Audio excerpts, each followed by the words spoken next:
Hello बच्चों। चलिए प्रश्न को समझते हैं। 2 किलोग्राम के पिंड को 2.5 मीटर लंबी भारहीन डोरी के सिरे से बांधकर ऊर्ध्वाधर वृत्त में घुमाया जा रहा है। वृत्त के उच्चतम बिंदु पर पिंड की न्यूनतम चाल क्या होगी? जी बराबर 10 मीटर प्रति सेकंड का वर्ग। तो सर्वप्रथम हम देखेंगे यहाँ पर मुख्य अवधारणा। मुख्य अवधारणा,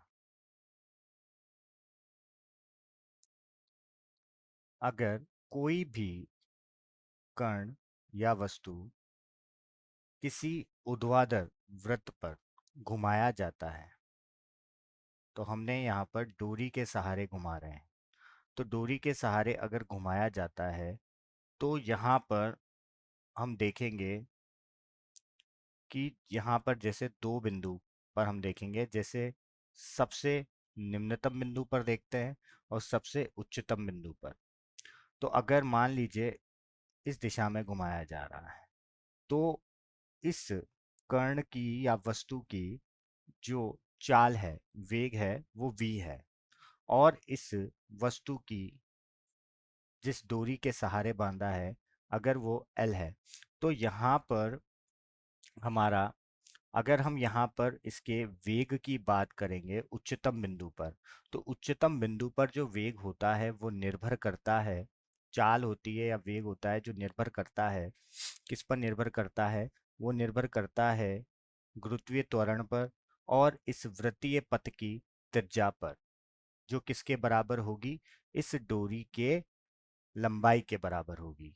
और द्वितीय यहाँ पर मुख्य अवधारणा काम में आएगी हमारे न्यूटन के गति के नियम। न्यूटन के गति के नियम।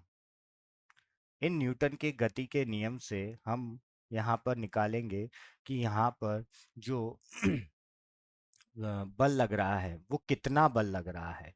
क्योंकि अगर हम यहाँ पर देखें तो इस वस्तु का, अगर हम निम्नतम बिंदु पर देखें तो नीचे तो लग रहा है यहाँ पर भार एम जी, और ऊपर लग रहा है यहाँ पर तनाव बल। तो इनको हम उपयोग में लेकर हम इस प्रश्न को हल करेंगे। तो चलते हैं हल की तरफ। हल। तो सर्वप्रथम हम यहाँ पर देखते हैं कि हमें दिया क्या है।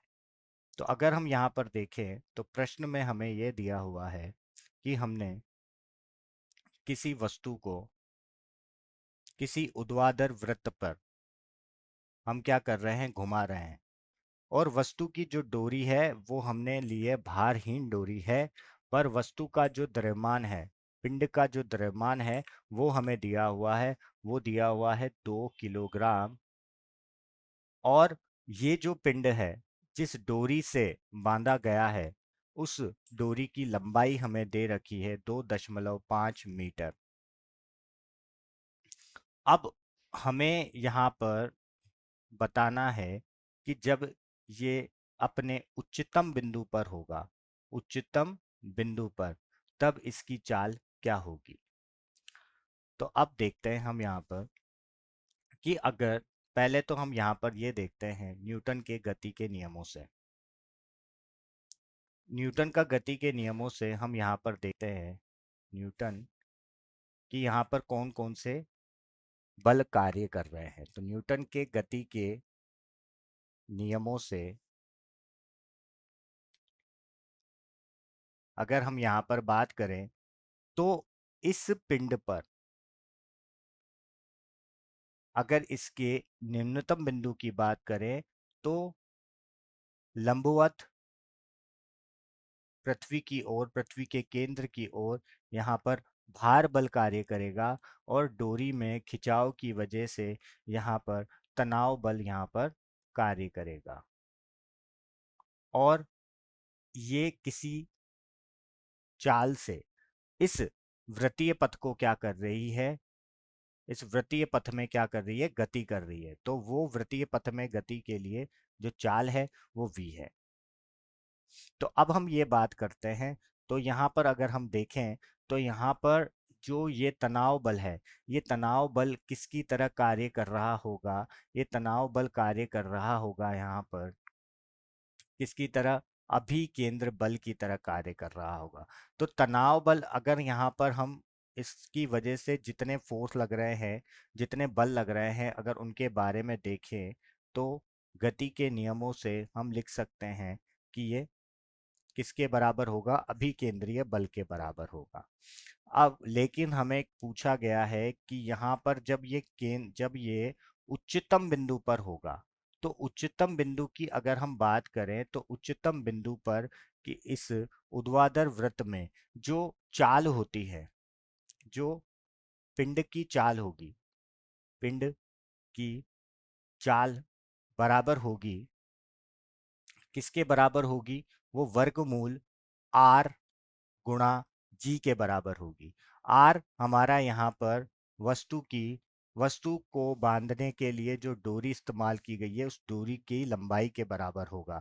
तो हमारा आर हो जाएगा 2.5 मीटर, और जी का हमें मान दे रखा है 10 मीटर प्रति सेकंड स्क्वायर, तो प्रति सेकंड वर्ग। तो हम उसको यहाँ पर रख देंगे और इसको हम निकालेंगे। तो 2.5 तो हमारी त्रिज्या हो गई, और जी का मान 10 हो गया। तो यहाँ से आ जाएगा वर्गमूल 25, और वर्गमूल 25 से हमारा आ जाएगा 5 मीटर प्रति सेकंड। और यही हमारे इस प्रश्न का उपयुक्त उत्तर होगा, 5 मीटर प्रति सेकंड। मैं आशा करता हूँ आपको समझ आया होगा। धन्यवाद।